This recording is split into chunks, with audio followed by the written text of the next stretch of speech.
എൻ്റെ എല്ലാ പ്രിയപ്പെട്ടവർക്കും ദേവിക പ്ലസ് പോയിന്റിലേക്ക് സ്വാഗതം. നമ്മൾ ഇന്നത്തെ ക്ലാസ്സിൽ CSEB എക്സാം എഴുതാൻ പോകുന്ന ഒരു ഉദ്യോഗാർത്ഥി ഏറ്റവും കുറച്ച് മാത്രം പ്രാധാന്യം നൽകുന്ന, അല്ലെങ്കിൽ ഒരിക്കലും എനിക്ക് പഠിച്ചെടുക്കാൻ കഴിയില്ല എന്ന് കരുതുന്ന ഒരു ഭാഗം എങ്ങനെ ഈസിയായി പഠിച്ചെടുക്കാം എന്നാണ് പറയുന്നത്. ആദ്യം തന്നെ നിങ്ങൾ മനസ്സിലാക്കേണ്ടത് 10 മാർക്കിന് 20 ചോദ്യങ്ങളാണ് ജനറൽ നോളജിന്റെ ഭാഗത്തുനിന്ന് വരിക.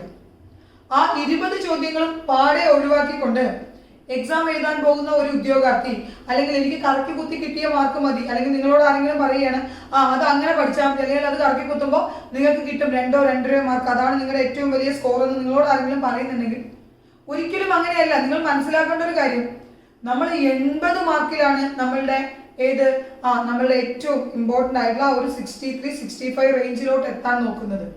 പക്ഷെ GK മുഴുവനായും ഒഴിവാക്കുന്ന ഒരു വിദ്യാർത്ഥി 70 മാർക്കിൽ അത്രയും വലിയൊരു സ്കോറിലേക്ക് എത്താനാണ് പരിശ്രമിക്കുന്നത്. ഒന്ന് ആലോചിച്ച് നോക്കൂ, 70-ൽ 63 to 65 കിട്ടുന്നതാണോ എളുപ്പം, GK കൂടി പഠിച്ച് 80-ൽ 63 to 65 വാങ്ങാനാണോ എളുപ്പം എന്ന് നിങ്ങൾ തീരുമാനിക്കുക. സബ്ജക്റ്റിന്റെ കാര്യത്തിൽ ഓൾമോസ്റ്റ് നിങ്ങൾ എല്ലാവരും ഒരേപോലെയാണ്. കാരണം നിങ്ങൾ എല്ലാവരും BCom കഴിഞ്ഞവർ, അല്ലെങ്കിൽ HDC കഴിഞ്ഞവർ, അല്ലെങ്കിൽ JDC കഴിഞ്ഞവർ. കാരണം ഈ ക്വാളിഫിക്കേഷൻ ഉള്ളവർക്ക് മാത്രമാണ് CSEB എക്സാമിന് അപ്ലിക്കേഷൻ അയക്കാൻ കഴിയുന്നത്. അപ്പോൾ സബ്ജക്ട് നിങ്ങൾ എല്ലാവരും കുറെയെങ്കിലും ഒരു ഏകദേശ ധാരണ ഉണ്ടാവും. നിങ്ങൾക്ക് അക്കൗണ്ടൻസി എവിടം വരെ, അല്ലെങ്കിൽ ലോ ഏത് പഠിക്കണം, ഏതാണ് ഇമ്പോർട്ടൻറ്റ് സെക്ഷൻ, ഏതാണ് ഇമ്പോർട്ടൻറ്റ് റൂൾ, ഇതൊക്കെ നിങ്ങൾക്ക് അറിയുന്നുണ്ട്. പക്ഷെ GKയുടെ ഭാഗത്തെത്തുമ്പോൾ അങ്ങ് നിന്നു പോവുകയാണ്. കാരണം GK എവിടെ തുടങ്ങണം, എവിടെ എത്തിക്കണം എന്ന് അറിയാത്തൊരവസ്ഥ വരും. ഓരോ എക്സാമിലെയും GK പലപ്പോഴും പല വെറൈറ്റിയിലാണ് എന്ത് ചെയ്യാറ്, CSEB ചോദിക്കുന്നത്. ചിലപ്പോൾ കറണ്ട് അഫെയറിന് കൂടുതൽ പ്രാധാന്യം ഉണ്ടാവും, ചിലപ്പോൾ കറണ്ട് അഫെയർ തരാറേ ഇല്ല. പക്ഷേ ഈ ഒരു റീസൺ വെച്ചിട്ട് എന്ത് ചെയ്യരുത്, GK പഠിക്കാതെ പോയത്. മുൻവർഷം പരീക്ഷകൾ എഴുതി ജോലിക്ക് കയറിയ എൻ്റെ പിള്ളേരോട് ചോദിക്കൂ, അവർ പറയും ദേവിക പ്ലസ് പോയിന്റിന്റെ പ്ലസ് പോയിന്റുകളിൽ ഒന്നാണ് ഇവിടുത്തെ GK ക്ലാസ്. കാരണം വർഷങ്ങളായി CSEBയുടെ ക്വസ്റ്റ്യൻ പേപ്പർ അനലൈസ് ചെയ്തുകൊണ്ട് ഈ പരന്നു കിടക്കുന്ന GK CSEB കുട്ടികൾക്ക് വേണ്ടുന്ന GK ആക്കി മാറ്റാൻ കഴിഞ്ഞു എന്നാണ് എൻ്റെ വിശ്വാസം. എങ്ങനെയാണ് CSEB എക്സാമിന് പ്രാക്ടീസ് ചെയ്യുന്ന കുട്ടി GK പഠിക്കേണ്ടത്, എവിടെ തുടങ്ങി എവിടെ അവസാനിപ്പിക്കണം, എത്രത്തോളം ഓരോ ടോപ്പിക്കും പഠിക്കണം, നമുക്ക് നോക്കാം. ആദ്യത്തെ ചോദ്യം, ഇത് നമ്മൾ ഇത്തവണ ഈ ഫെബ്രുവരിയിൽ നടന്ന എക്സാമിന്റെ ക്വസ്റ്റ്യൻ പേപ്പർ ആണ് കേട്ടോ. ഫസ്റ്റ് ക്വസ്റ്റ്യൻ, നമുക്കറിയാം ക്ലർക്ക് എക്സാമിന് മലയാളത്തിലും ഇംഗ്ലീഷിലും ക്വസ്റ്റ്യൻ പേപ്പർ ഉണ്ടാവും. നിങ്ങൾ GK ഒക്കെ മലയാളത്തിലാണ് വായിച്ചു പഠിച്ചതെങ്കിൽ അങ്ങനെ, ഇപ്പം ഞാൻ ഇംഗ്ലീഷ് പാർട്ടാണ് ടൈപ്പ് ചെയ്തിരിക്കുന്നത്. നോക്കൂ, which article of Indian Constitution gives the registration of a cooperative society as a fundamental right? മൗലിക അവകാശങ്ങൾ അല്ലെ, ഇന്ത്യൻ ഭരണഘടനയുടെ ഭാഗം 3-ലാണ് ഫണ്ടമെന്റൽ റൈറ്റ്സ് ഉള്ളത്. അത് അമേരിക്കൻ ഭരണഘടനയിൽ നിന്ന് കടമെടുത്തതാണ്. ഇത്തരത്തിൽ നിങ്ങൾ വാങ്ങുന്ന ബുക്കില് ഫണ്ടമെന്റൽ റൈറ്റ്സ് തന്നെ നമുക്ക് ഒത്തിരി പഠിക്കാനുണ്ടാവും. പക്ഷെ ഒരു CSEB എക്സാമിന് വേണ്ടുന്ന കോൺസ്റ്റിറ്റ്യൂഷൻ എത്ര പഠിക്കണം എന്നാണ് ഞാനിപ്പോൾ നിങ്ങൾക്ക് പറഞ്ഞുതരാൻ പോകുന്നത്. നോക്കൂ, ഇതില് ആർട്ടിക്കിൾ 19(1), ആർട്ടിക്കിൾ 19(1)(a), 1(c), 40 ഇങ്ങനെയാണ് തന്നിട്ടുള്ളത്. ആൻസർ ആർട്ടിക്കിൾ 19(1)(c) ആണ്. പക്ഷെ നമ്മൾ മനസ്സിലാക്കുക, മൗലിക അവകാശങ്ങളിൽ നമുക്ക് 6 സ്വാതന്ത്ര്യങ്ങൾ അനുവദിച്ചു തന്നിട്ടുണ്ട്. അതായത് സഞ്ചാര സ്വാതന്ത്ര്യം, അഭിപ്രായ സ്വാതന്ത്ര്യം, ഇന്ത്യയിൽ എവിടെയും സഞ്ചരിക്കുവാനുള്ള സ്വാതന്ത്ര്യം, ഇന്ത്യയിൽ എവിടെയും ജോലി ചെയ്യുവാനും താമസിക്കുവാനും, നമുക്ക് വീട് വെച്ച് താമസിക്കുവാനുള്ള സ്വാതന്ത്ര്യം. മുൻപ് ജമ്മു കാശ്മീർ അതിൽ വിട്ടു നിന്നിരുന്നു, പക്ഷെ ഇപ്പൊ യൂണിയൻ ടെറിട്ടറി ആയതുകൊണ്ട് നമുക്ക് അതിലും സ്വാതന്ത്ര്യം എന്ത് ചെയ്യുന്നു, അനുവദിച്ചു കിട്ടുന്നു. മാന്യമായ ഏത് തൊഴിലും ചെയ്യുവാനുള്ള സ്വാതന്ത്ര്യം. ഇത്തരത്തിൽ നമുക്ക് 6 സ്വാതന്ത്ര്യങ്ങൾ അനുവദിച്ചിരുന്ന വകുപ്പാണ് ആർട്ടിക്കിൾ 19 എന്നുള്ളത്. അനുച്ഛേദം എന്നാണ് കേട്ടോ അതിന്റെ മലയാളം പറയാ. ഇവിടെ ശ്രദ്ധിക്കേണ്ടത്, ഇവിടെ നമ്മൾ കോപ്പറേറ്റീവ് സൊസൈറ്റിയുമായി ബന്ധപ്പെട്ടാണ് ചോദിച്ചത്. ആർട്ടിക്കിൾ 19(1)(c) ആണ്. 19(1)(c)യില് ഏതൊരു ഇന്ത്യൻ പൗരനും യൂണിയനോ സൊസൈറ്റിയോ എന്ത് ചെയ്യാം, രൂപീകരിക്കുവാനുള്ള അനുവാദമാണ് തരുന്നത്. Article 19(1)(c). CSEB എക്സാമിന് സ്ഥിരമായി ചോദിക്കുന്ന ആർട്ടിക്കിളിന്റെ ഭാഗം ഏതൊക്കെയാണെന്ന് നോക്കൂ. 97ാമത് അമെന്റ്മെന്റ്, 2011-ലെ 97ാമത് അമെന്റ്മെന്റ് ഒരു സ്ഥിരം ചോദ്യമാണ്. കോപ്പറേറ്റീവ് സൊസൈറ്റീസുമായി ബന്ധപ്പെട്ട് ഇന്ത്യൻ ഭരണഘടനയ്ക്ക് സംഭവിച്ച ഭേദഗതിയാണ് ഇത്. 97ാമത് ഭേദഗതി ആ ഭേദഗതിയിലൂടെ ഭാഗം 9B കൂട്ടിച്ചേർത്തു. ഓക്കെ, ഭാഗത്തിന് ഇംഗ്ലീഷിൽ പാർട്ട് എന്നാണ് പറയുക, മലയാളത്തിൽ ഭാഗം എന്നും. ഇനി അതേപോലെ തന്നെ ഷെഡ്യൂൾ ഉണ്ട്. ഷെഡ്യൂളിന്റെ മലയാളമാണ് പട്ടിക. ഓക്കെ, നമ്മൾ എത്രാം പട്ടികയിൽ എന്ന് ചോദിച്ചാൽ അതിന്റെ ഇംഗ്ലീഷ് ആയിരിക്കും എത്രാമത്തെ ഷെഡ്യൂളിലാണ് എന്ന് പറയുക കേട്ടോ. അപ്പൊ ഷെഡ്യൂൾ ബാർ പട്ടിക, ഭാഗം ബാർ പാർട്ട് എന്ന് ഓർത്ത് വെക്കണം. കോപ്പറേറ്റീവ് സൊസൈറ്റീസിനെ കുറിച്ച് പറയുന്ന ഭാഗമാണ്. ആകെ 22 പാർട്ടുണ്ടായി. 22 പാർട്ടിലാണ് എന്തുള്ളത്, ഭാഗം 9B കൂട്ടിച്ചേർക്കുകയാണ് ചെയ്തത്. അപ്പൊ ഈ 9Bയിലാണ് കോപ്പറേറ്റീവ് സൊസൈറ്റീസിനെ കുറിച്ച് പറയുന്നത്. ഷെഡ്യൂൾ നോക്കൂ, ഷെഡ്യൂൾ 12 പട്ടികകളാണ് ഇന്ന് ഇന്ത്യൻ ഭരണഘടനയിലുള്ളത്. അതിൽ 7ാമത്തെ പട്ടിക 3 ലിസ്റ്റുകളെ കുറിച്ചാണ് പ്രതിപാദിക്കുന്നത്. എന്താണ്? 3 ലിസ്റ്റുകളെ കുറിച്ചാണ് പ്രതിപാദിക്കുന്നത്. Union list, state list, concurrent list. കേന്ദ്ര ഗവൺമെന്റിന് മാത്രം നിയമം നിർമ്മിക്കുവാനും അധികാരമുള്ള കേന്ദ്ര ഗവൺമെന്റ് തീരുമാനമെടുക്കുന്ന വിഷയങ്ങളാണ് ഏതിലുണ്ടാവുക?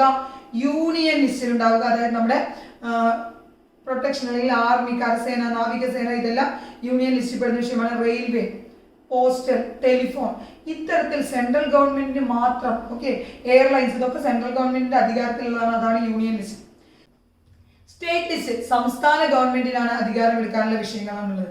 സഹകരണം ഏത് ലിസ്റ്റിൽ ഉൾപ്പെട്ടിരിക്കുന്നു, അല്ലെങ്കിൽ എത്രാം പട്ടികയിൽ, എത്ര തവണ CSEB ചോദിച്ച ചോദ്യമാണ്. കോപ്പറേഷൻ ഏത് ഷെഡ്യൂളിലാണ് ഇൻക്ലൂഡ് ചെയ്തിട്ടുള്ളത്? ആ corporation is included in 7th schedule of Indian constitution. Schedule 7 ലിസ്റ്റുകളെ കുറിച്ചാണ്. ഇനി കൺകറന്റ് ലിസ്റ്റിന്റെ കൺകറന്റ് ലിസ്റ്റ് ഒന്നും നമ്മൾ അധികം പഠിക്കേണ്ട, ഒരു പോയിന്റ് മാത്രം ഓർത്തിരിക്കുക.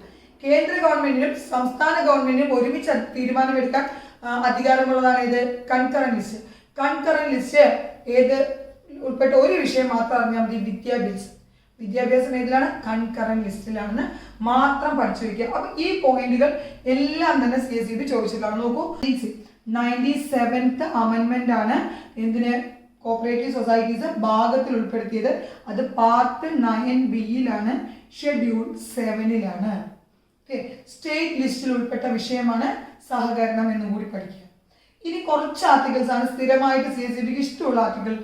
ആർട്ടിക്കിൾ അല്ലെങ്കിൽ അനുച്ഛേദം 17, അബോളിഷൻ ഓഫ് അൺടച്ചബിലിറ്റി. ഇന്ത്യയിൽ തൊട്ടുകൂടായ്മ നിയമം മൂലം നിരോധിച്ചതാണ് ഇത്. ആർട്ടിക്കിൾ 17 പ്രകാരം അൺടച്ചബിലിറ്റി നിരോധിക്കുന്നു. ഇനി CSEB ചോദിച്ചിട്ടുള്ള ഒന്നാണ് article 24, abolition of child labour, ബാലവേല നിരോധിക്കുന്നു. അത് പഠിക്കുമ്പോൾ CSEB അതുമായി കണക്ട് ചെയ്ത് നമ്മളോട് ചോദിക്കുന്നതാണ് ആന്റി ചൈൽഡ് ലേബർ ഡേ, ബാലവേല വിരുദ്ധ ദിനം എന്ന്. 24ന്റെ പകുതി എത്രയാണ്? 12. 12ന്റെ പകുതി എത്ര? 6. അതായത് ജൂൺ 12-ാം തീയതിയാണ് ബാലവേല വിരുദ്ധ ദിനം. നമുക്കറിയാം 2014 സമാധാന നൊബേൽ നേടിയ ഒരു ഇന്ത്യക്കാരനുണ്ട്. അന്ന് 2 പേരാണ് സമാധാന നൊബേൽ പങ്കുവെച്ചത്. നൊബേൽ പരമാവധി എത്ര പേർക്ക് പങ്കുവെക്കാം? ഒരു വിഷയത്തിലെ നൊബേൽ പരമാവധി 3 പേർക്ക്. 2014 സമാധാന നൊബേൽ 2 പേർ പങ്കുവെച്ചു. ആ 2 പേർ ആരൊക്കെയാണ്? മലാല യൂസഫ്സായിയും കൈലാഷ് സത്യാർത്ഥി എന്ന ഇന്ത്യക്കാരനും. കൈലാഷ് സത്യാർത്ഥി എന്തിനെതിരെ പോരാടിയ വ്യക്തിയാണ്? ബാലവേലക്കെതിരെ, ചൈൽഡ് ലേബറിനെതിരെയാണ് അദ്ദേഹത്തിന്റെ ബച്പൻ ബച്ചാവോ ആന്തോളൻ മൂവ്മെന്റ് ഉള്ളത്. അവരുടെ പരിശ്രമ ഫലമായിട്ടാണ് എന്ത് വന്നത്? ആ ബാലവേല ഇല്ലാത്ത ഉൽപ്പന്നങ്ങൾക്ക് റഗ് മാർക്ക് എന്ന മുദ്ര നൽകി തുടങ്ങിയത്. എന്ത് മുദ്ര? റഗ് മാർക്ക് എന്ന ചിഹ്നം. ഇപ്പൊ അതെന്താക്കിയിട്ടുണ്ട്? ഗുഡ് വീവ് എന്നും പറയൂ കേട്ടോ. അപ്പൊ റഗ് മാർക്ക് അല്ലെങ്കിൽ ഗുഡ് വീവ് എന്തില്ലാത്ത ഉൽപ്പന്നങ്ങളാണ്? ബാലവേല ഇല്ലാത്ത ഉൽപ്പന്നങ്ങൾ. അതായത് ഇത്ര വയസ്സിൽ താഴെയുള്ള കുഞ്ഞുങ്ങൾ ഇവിടെ ജോലി ചെയ്യുന്നില്ല, പ്രായപൂർത്തിയായവർ മാത്രമാണ് ഇവിടെ ജോലി ചെയ്യുന്നതെന്ന് സൂചിപ്പിക്കുന്നതാണ് ഇത് റഗ് മാർക്ക് അഥവാ good weave. Okay, Kailash Satyarthi ഓർത്ത് വെക്കണം. സമാധാന നൊബേൽ നേടി ഇന്ത്യക്കാരൻ. പറഞ്ഞപ്പോൾ ഒരു പോയിന്റ് കൂടി പറയട്ടെ. മലാല യൂസഫ്സായി നൊബേലിന്റെ ചരിത്രത്തിൽ ഏറ്റവും കുറഞ്ഞ പ്രായത്തിൽ നൊബേൽ സമ്മാനം നേടിയ വ്യക്തിയാണ് ആര്? മലാല യൂസഫ്സായി എന്നുകൂടി ഓർത്ത് വയ്ക്കുക. ബാലവേലയുമായി ബന്ധപ്പെട്ട് 3ഓ 4ഓ പോയിന്റ് നമ്മളിവിടെ പഠിച്ചു. ഇനി മൗലിക അവകാശങ്ങൾ ഒരു വ്യക്തിക്ക് നിഷേധിക്കപ്പെടുമ്പോൾ കോടതി പുറപ്പെടുവിക്കുന്ന ഉത്തരവുകളാണ് റിട്ടുകൾ. ഓക്കെ, അതിൽ നമ്മൾ ഒരേ ഒരു റിട്ടാണ് നമ്മളോട് ചോദിക്കാറ്, ഹേബിയസ് കോർപ്പസ്. അതായത് അന്യായമായി തടങ്കൽ പാർപ്പിച്ചിരിക്കുന്ന ഒരു വ്യക്തിയെ ഹാജരാക്കാൻ വേണ്ടി പുറപ്പെടുവിക്കുന്ന റിട്ടാണ് ഇത് ഹേബിയസ് കോർപ്പസ് എന്ന് ഓർത്തു വെക്കുക. ഇനി നമ്മൾ അറിയേണ്ട മറ്റ് 2-3 ആർട്ടിക്കിളുകളുണ്ട്. നിർദ്ദേശക തത്വങ്ങൾ, അതായത് directive principles of state policy. ഒരു രാജ്യം എങ്ങനെ ആവണം എന്നുള്ളതിനെ കുറിച്ച് പറയുന്നതാണ് ഈ directive principles of state policy. ഭാഗം 4 അത്രയൊന്നും നിങ്ങൾ ഡീറ്റെയിൽ ആയി പഠിക്കേണ്ട. ആർട്ടിക്കിൾ 44 യൂണിഫോം സിവിൽ കോഡ്, അതായത് ഏകീകൃത സിവിൽ കോഡ്. ആർട്ടിക്കിൾ 47 മദ്യനിരോധനത്തെ കുറിച്ച് പറയുന്ന ആർട്ടിക്കിളാണ് ഇത്, ആർട്ടിക്കിൾ 47. ഇൻടോക്സിക്കേഷൻ ആയിട്ടുള്ള ഏതാണെങ്കിലും ഒരു ടോക്സിക് ആയിട്ടുള്ള മരുന്നായിക്കോട്ടെ, ലഹരി വസ്തുക്കളായിക്കോട്ടെ, മദ്യമായിക്കോട്ടെ, ഇതെല്ലാം ഇന്ത്യയിൽ നിരോധിക്കണമെന്നാണ് ഇതിൽ പറയുന്നത്, ആർട്ടിക്കിൾ 47 പറയുന്നത്. ഇനി നമ്മൾ പഠിക്കുന്ന ആർട്ടിക്കിളാണ് ആർട്ടിക്കിൾ 110, മണി ബിൽ. മണി ബില്ലുമായി ബന്ധപ്പെട്ട് CSEB കുട്ടി ഒരു പോയിന്റ് അറിഞ്ഞിരിക്കുക. മണി ബിൽ ഇപ്പോഴും ഏത് സഭയിലാണ് അവതരിപ്പിക്കുക? ലോകസഭയിലാണ് അവതരിപ്പിക്കുക. 112 ബജറ്റ്. Okay, 112 budget. ബജറ്റിന്റെ വിശേഷങ്ങൾ മാത്രമായിട്ട് നമ്മളൊരു ചെറിയൊരു ഓഡിയോ ക്ലാസ് തരുന്നുണ്ട്. കാരണം എന്താണെന്ന് വെച്ചാൽ ആദ്യ ബജറ്റ് അവതരിപ്പിച്ചതും ബജറ്റിന്റെ കേരളത്തിൽ ഏറ്റവും നീളം കൂടിയ ബജറ്റ്, ഏറ്റവും ചെറിയ ബജറ്റ്, ഇതൊക്കെ നമ്മൾ ആദ്യമായിട്ട് അവതരിപ്പിച്ചത്, അതെല്ലാം നമ്മൾ പഠിക്കാറുണ്ട്. അപ്പൊ ബജറ്റ് 112. ഇനി അറിയുക 152 ദേശീയ അടിയന്തരാവസ്ഥ, 356 സംസ്ഥാന അടിയന്തരാവസ്ഥ, 360 സാമ്പത്തിക അടിയന്തരാവസ്ഥ. എമർജൻസി പ്രഖ്യാപിക്കില്ലേ? നാഷണൽ എമർജൻസിയാണ് 352. 356 സംസ്ഥാന അടിയന്തരാവസ്ഥ. ഇന്ത്യയിൽ തന്നെ ആദ്യമായിട്ട് ആർട്ടിക്കിൾ 356 പ്രകാരം ഭൂരിപക്ഷമുള്ള ഒരു ഗവൺമെന്റിനെ പറഞ്ഞു വിട്ടത് ഏത് ഗവൺമെന്റിനെയാണ്? കേരളത്തിലെ EMS മന്ത്രിസഭയാണ് കേട്ടോ പിരിച്ചുവിട്ടത്. 360 എന്താണ്? 360 ഫിനാൻഷ്യൽ എമർജൻസിയാണ്. ഇന്ന് വരെ എന്ത് ചെയ്തില്ല? ഫിനാൻഷ്യൽ എമർജൻസി പ്രഖ്യാപിച്ചിട്ടില്ല. നിങ്ങൾ ആലോചിച്ച് നോക്കിയാൽ, നിങ്ങൾ എക്സാം എഴുതി നോക്കിയവർക്കറിയാം, CSEBയുടെ ഭാഗത്തുനിന്ന് ഭരണഘടനയിൽ നിന്ന് ഇത്ര പോയിന്റ്സ് ആണ് എന്ത് ചെയ്യാറുള്ളത്, നമ്മളോട് ചോദിക്കാറുള്ളത്. അപ്പൊ ആദ്യം എന്ത് ചെയ്യുക? ചോദിച്ചിട്ടുള്ള അതുമായി കണക്ട് ചെയ്തിട്ടുള്ള പോയിന്റ്സ് പഠിക്കും. ഇനി ഇന്ത്യൻ ഭരണഘടനയിൽ നിന്ന് നമുക്ക് ലോക്സഭ, രാജ്യസഭ, അവരുടെ അംഗങ്ങൾ, അവരുടെ കാലാവധി, അവരുടെ പ്രായം, അതെല്ലാം പറഞ്ഞിട്ടുണ്ട്. അതൊക്കെ ചോദിക്കാറുണ്ട്. അത് നമ്മളൊരു ക്ലാസ് നിങ്ങൾക്ക് തന്നിട്ടുള്ളതുമാണ്. അടുത്ത ചോദ്യം നമുക്ക് നോക്കാം. നോക്കൂ, വേൾഡ് ആന്റി ടുബാക്കോ ഡേ. നമുക്ക് CSEBയിൽ ഒരു ഡേറ്റ് നമുക്ക് ഒരിക്കലും എന്ത് ചെയ്യാൻ പറ്റില്ല, ഒഴിവാക്കാൻ പറ്റില്ല. കാരണം എപ്പോഴും ചോദിക്കും. എന്ന് വിചാരിച്ച് നമ്മൾ ഡേറ്റ് പഠിക്കാൻ നിന്ന് കഴിഞ്ഞാൽ ഓൾമോസ്റ്റ് ജനുവരിയിലൊക്കെ 20-ലധികം ദിവസങ്ങൾ പഠിക്കേണ്ടി വരും. എന്തുകൊണ്ടാണ്? ലോകം, അതായത് അന്താരാഷ്ട്ര ദിനങ്ങൾ ഉണ്ടാവും, ദേശീയ ദിനങ്ങൾ ഉണ്ടാവും, കേരളത്തിലെ ദിനങ്ങൾ ഉണ്ടാവും അല്ലെ. ജനുവരി പഠിക്കുമ്പോൾ മന്നം ജയന്തി, അത് നമ്മൾ ഇവിടെ മാത്രമേ പഠിക്കാനുണ്ടാവുള്ളൂ. അതൊരിക്കലും നമുക്ക് എന്തില്ല, രാജ്യം മുഴുവൻ പഠിക്കുന്നില്ല. എന്നാൽ ദേശീയ യുവജന ദിനം, അത് നമ്മൾ ദേശീയ തലത്തിൽ പഠിച്ചു. ആഗോള അല്ലെങ്കിൽ ലോക ഹിന്ദി ദിനം നമ്മൾ ലോകത്ത് പഠിക്കണം. അപ്പൊ ഇത്തരത്തിൽ എന്ത് ചെയ്യണം? ഇമ്പോർട്ടൻറ്റ് ഡേയ്സ് പഠിക്കാനുണ്ട്. നമ്മുടെ ബുക്കിൽ നമ്മൾ ഇമ്പോർട്ടൻ്റ് ആയിട്ടുള്ള ഡേയ്സുകൾ തന്നിട്ടുണ്ട്. അപ്പൊ അതെടുത്ത് വെച്ച് പഠിക്കുക. കാരണം എല്ലാ ഡേറ്റും ഒന്നും പഠിച്ചു പോകാൻ പറ്റിയില്ലെങ്കിലും പ്രധാനപ്പെട്ട ഡേറ്റുകൾ എപ്പോഴും പഠിക്കണം. CSEBക്ക് ഏറ്റവും ഇഷ്ടമുള്ള കാര്യമാണ് ഈ ഡേറ്റ്. നോക്കൂ, പുകയില വിരുദ്ധ ദിനമാണ് മെയ് 31. ഓക്കെ, അപ്പോൾ ബാക്കിയുള്ള ദിവസങ്ങളുടെ പ്രത്യേകതകളും കൂടി എന്തായാലും എന്ത് ചെയ്യണം? പഠിക്കണം. അതിൽ എപ്പോഴും ചോദിക്കുന്നതാണ് ജൂൺ 5 പരിസ്ഥിതി ദിനം അല്ലെ, ജൂൺ 21 യോഗാ ദിനം. ഇതൊക്കെ എന്നും CSEBക്ക് ഏറ്റവും ഇഷ്ടപ്പെട്ട വിഷയങ്ങളാണ്. നവംബർ 26 ദേശീയ ക്ഷീരദിനവുമാണ്. അതേപോലെ തന്നെ നമ്മുടെ ഇന്ത്യൻ ഭരണഘടനാ ദിനമാണ്. ഒക്ടോബർ 31 രാഷ്ട്രീയ ഏകതാ ദിവസമാണ്. ഡിസംബർ 10 മനുഷ്യാവകാശ ദിനമാണ്. ഹ്യൂമൻ റൈറ്റ്സ് ഡേ ആണ്. അത്തരത്തിൽ സ്ഥിരമായി ചോദിക്കുന്ന കുറേയധികം ദിനങ്ങളുണ്ട്. അത് കഴിഞ്ഞ നമ്മളോട് വേൾഡ് വെറ്റ്ലാൻഡ് ഡേ ഫെബ്രുവരി 2 ചോദിച്ചു. വേൾഡ് ഹിന്ദി ഡേ ആണ് ജനുവരി 10. മാർച്ച് 8 ഇന്റർനാഷണൽ വിമൻസ് ഡേ ആണ്. അപ്പോൾ ഓരോ മാസത്തിൽ നിന്നുള്ള ഡേറ്റുകൾ എടുത്തു വെച്ച് പഠിക്കുക. ഇതെല്ലാം കൂടെ ഒരുമിച്ച് പഠിച്ചാൽ ഒരാൾക്കും ഓർമ്മ നിൽക്കില്ല. അപ്പോൾ നമ്മൾ ജനുവരിത്തെ ഇമ്പോർട്ടൻറ്റ് ഡേയ്സ് ആദ്യത്തെ ദിവസം പഠിക്കുന്നു. അടുത്ത ദിവസം ഫെബ്രുവരിത്തെ പഠിക്കുമ്പോൾ ജനുവരിത്തെ ഒരിക്കൽ കൂടി എടുത്തിട്ട് എന്ത് ചെയ്യുക? ഒന്ന് ഓർത്ത് നോക്കുക. അതിനുശേഷം എന്തിലോട്ട് പോവുക? ഫെബ്രുവരിത്തെ ഡേറ്റിലോട്ട് പോവുക. മാർച്ച് പഠിക്കുമ്പോൾ ജനുവരിയും ഫെബ്രുവരിയും മാർച്ചും ഒരിക്കൽ കൂടി എന്ത് ചെയ്യുക? റിവൈസ് ചെയ്യുക.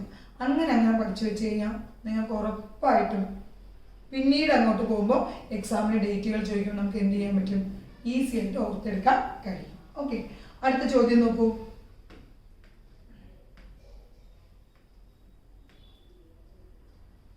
White revolution is connected with the production of ധവള വിപ്ലവം എന്തുമായി ബന്ധപ്പെട്ടിരിക്കുന്നു? എല്ലാവർക്കും അറിയുന്നതാണ്, പാലുമായി ബന്ധപ്പെട്ട വിപ്ലവമാണിത്. വൈറ്റ് റെവല്യൂഷൻ അല്ലെങ്കിൽ ധവള വിപ്ലവം അല്ലെ. പാല്, ഇന്ത്യൻ ധവള വിപ്ലവത്തിന്റെ പിതാവാണ് ആരെ? ഡോക്ടർ വർഗീസ് കുര്യൻ. CSEB പഠിക്കുന്ന ഒരു കുട്ടി ഒരിക്കലും എന്ത് ചെയ്യാറില്ല, അദ്ദേഹത്തെ കുറിച്ച് പഠിക്കാതെ പോവാറില്ല. നമ്മൾ NDDBയും ഇർമയും ഒക്കെ പഠിച്ചിട്ടുള്ളതാണ്. അത്തരത്തിൽ പാൽ എന്ന് കേൾക്കുമ്പോൾ നമുക്ക് ആദ്യം വരുന്ന ആളാണ് ഇന്ത്യയുടെ പാൽക്കാരൻ ഡോക്ടർ വർഗീസ് കുര്യൻ. നമുക്ക് അഭിമാനിക്കാം, അദ്ദേഹം മലയാളി കൂടിയാണ് അല്ലെ. ഡോക്ടർ വർഗീസ് കുര്യന്റെ ജന്മദിനമാണ് നവംബർ 26 നമ്മൾ ദേശീയ ക്ഷീര ദിനമായി ആചരിക്കുന്നത്. പഠിച്ചിട്ടുണ്ട്. വർഗീസ് കുര്യന്റെ ബുക്കുകളാണ് I too had a dream and an unfinished dream. ഓക്കെ, ടു ഹാഡ് എ ഡ്രീമും അൺഫിനിഷ്ഡ് ഡ്രീമും അദ്ദേഹത്തിന്റെ പുസ്തകങ്ങളാണെന്ന് കൂടി ഓർത്തു വെക്കുക. വൈ പറഞ്ഞു മിൽക്ക്.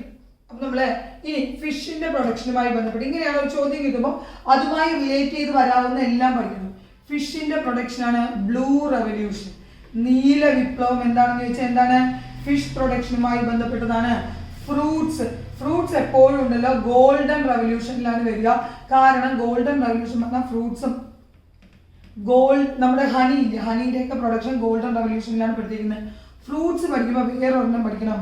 ഫ്രൂട്ട്സിനെ കുറിച്ചുള്ള പഠനമാണ് പോമോളജി. ഓക്കെ, പോമോളജി എന്താണ്? ഫ്രൂട്ട്സിനെ കുറിച്ചുള്ള പഠനമാണെന്ന് കൂടി ഓർത്തു വെക്കുക. വെജിറ്റബിൾസ് നമുക്കറിയാലേ, വെജിറ്റബിൾസിന് മാത്രമായിട്ടല്ല ഗ്രീൻ റെവല്യൂഷൻ വന്നിട്ടുണ്ട്. അതായത് അഗ്രികൾച്ചറൽ ഡെവലപ്മെന്റ് മുന്നോട്ട് ലക്ഷ്യം വെച്ചുകൊണ്ട് വന്ന റെവല്യൂഷനാണ് ഇത് ഹരിത വിപ്ലവം അല്ലെങ്കിൽ ഗ്രീൻ റെവല്യൂഷൻ. ഇന്ത്യൻ ഹരിത വിപ്ലവത്തിന്റെ പിതാവ് എന്ന് നമ്മളോട് ചോദിക്കാറുണ്ട്. Doctor M.S. സ്വാമിനാഥനാണ് ഇന്ത്യൻ ഹരിത വിപ്ലവത്തിന്റെ പിതാവ്. എന്നാൽ നമ്മളോട് ഹരിത വിപ്ലവത്തിന്റെ പിതാവ് ആരെന്ന് ചോദിച്ചാൽ ആരാണ്? നോർമൻ ബോർലോഗ് ആണ്. ഓക്കെ, നോർമൻ ബോർലോഗ് ആണ് ഹരിത വിപ്ലവത്തിന്റെ പിതാവ്. ഇന്ത്യൻ ഹരിത വിപ്ലവത്തിന്റെ പിതാവാണ് ഡോക്ടർ M.S. സ്വാമിനാഥൻ. ഹരിത വിപ്ലവത്തിലൂടെ ഇന്ത്യയിൽ ഏറ്റവും കൂടുതൽ ഉൽപ്പാദിപ്പിക്കപ്പെട്ട വിള ഇനമാണ് ഗോതമ്പ്. ഓക്കെ, നമ്മുടെ ഗോതമ്പായിരുന്നു അത്. അത്തരത്തിൽ ടോട്ടൽ അഗ്രികൾച്ചറൽ ഡെവലപ്മെന്റ് എന്ന് ചോദിച്ചാൽ നമ്മൾ എന്ത് എഴുതണം? ഗ്രീൻ റെവല്യൂഷൻ ആണ്. ഇനി മുട്ട ഉൽപാദനം വർദ്ധിപ്പിക്കുന്നതിന് വേണ്ടി കൊണ്ടുവന്ന റെവല്യൂഷനാണ് ഇത് എന്നും ഒരുപാട് ചോദിച്ചിട്ടുള്ളതാണ്. കാരണം നമുക്ക് മുട്ട എന്ന് കേൾക്കുമ്പോൾ റൗണ്ട് റെവല്യൂഷൻ ഒക്കെ കാണുമ്പോൾ എഴുതാറുണ്ട്. പക്ഷെ റൗണ്ട് റെവല്യൂഷൻ എന്താണ്? അത് പൊട്ടറ്റോയുടെ പ്രൊഡക്ഷൻ ആണ്. മുട്ട ഉൽപാദനവുമായി ബന്ധപ്പെട്ട് വന്ന് മലയാളത്തിൽ രജത വിപ്ലവം, ഓക്കെ, സിൽവർ റെവല്യൂഷൻ എന്നാണ്. അതൊന്ന് ഓർത്ത് വെച്ചേക്കണം. കാരണം നമുക്ക് പേരിൽ നിന്ന് ഒരിക്കലും എന്ത് ചെയ്യാൻ പറ്റില്ല, ഐഡന്റിഫൈ ചെയ്യാൻ പറ്റില്ല. ഫിഷ് എന്ന് പറയുമ്പോൾ ബ്ലൂ പറയുമ്പോൾ ഒക്കെ വെള്ളമാണല്ലോ, അല്ലെങ്കിൽ കടലിൽ നീലയിലെ എന്നൊക്കെ എന്തെങ്കിലുമൊക്കെ കണക്ട് ചെയ്യാം. പക്ഷെ മുട്ടയുടെ പ്രൊഡക്ഷൻ വർദ്ധിപ്പിക്കാൻ വേണ്ടി വന്നാണ് ഇത് രജത വിപ്ലവം, സിൽവർ റെവല്യൂഷൻ എന്ന് ഓർത്ത് വെക്കുക. ഓക്കെ, അപ്പോൾ ഇത്രയും കാര്യങ്ങളാണ് നമ്മൾ ഈ റെവല്യൂഷനുമായി ബന്ധപ്പെട്ട് ഇന്ത്യയിൽ പഠിക്കാനുള്ളത്. ഇപ്പൊ തന്നെ നിങ്ങൾക്ക് മനസ്സിലായിരുന്നു CSEBയുടെ എക്സാമിന്റെ സിലബസ് നമുക്ക് ഒരിക്കലും GKയുടെ സിലബസ് ആയിട്ട് പറയാൻ പറ്റില്ല. അതിൽ കറണ്ട് അഫെയർ വരാം. അതേപോലെ തന്നെ എന്താണ് പ്രധാനപ്പെട്ട പോസ്റ്റിങ്സ് ഒക്കെ കറണ്ട് അഫെയറിന്റെ ഭാഗമായിട്ട് ചോദിക്കില്ലേ. നമ്മുടെ ഇപ്പോഴത്തെ മന്ത്രിസഭ മാറിയിട്ടുണ്ട്. സഹകരണ മന്ത്രിയൊക്കെ എപ്പോഴും ചോദിക്കുന്നതാണ്. നമുക്കറിയാം, നമ്മൾ സഹകരണ മന്ത്രിയെ ചോദിക്കുമ്പോൾ എങ്ങനെയാ പഠിക്കുക? CSEB ചോദിക്കും. ആദ്യത്തെ സഹകരണ മന്ത്രി ആര്? ജോസഫ് മുണ്ടശ്ശേരി. 1969 KCS ആക്ട് വരുമ്പോൾ ആരായിരുന്നു സഹകരണ മന്ത്രി? PR കുറുപ്പ്. അത് കഴിഞ്ഞ് നമ്മുടെ ഡെപ്പോസിറ്റ് മൊബിലൈസേഷൻ വരുമ്പോൾ ക്യാമ്പയിൻ നടത്തുമ്പോൾ ആരായിരുന്നു സഹകരണ മന്ത്രി? Baby John. Muttathe Mulla project വരുമ്പോൾ ആരായിരുന്നു? കടകംപള്ളി സുരേന്ദ്രൻ. നിലവിൽ ആരാണ്? VN വാസു. കണ്ടോ, ഇങ്ങനെയാണ് നമ്മൾ ഒരു ക്വസ്റ്റ്യൻ എന്ത് ചെയ്യേണ്ടത്, പഠിച്ചെടുക്കേണ്ടത്. അല്ലാതെ ഒരു ചോദ്യത്തില് ആദ്യത്തെ സഹകരണ മന്ത്രി ആരെന്ന് ചോദിച്ചു, അത് ജോസഫ് മുണ്ടശ്ശേരി അത് മാത്രമല്ല പഠിക്കേണ്ടത്. നമ്മൾ എന്ത് ചെയ്യണം? നമ്മൾ അതുമായി കണക്ട് ചെയ്ത് വരുന്ന പോയിന്റ്സ് എന്ത് ചെയ്യണം? ഓർത്തെടുത്ത് വെച്ച് പഠിക്കുകയാണ് വേണ്ടത്. Thank you.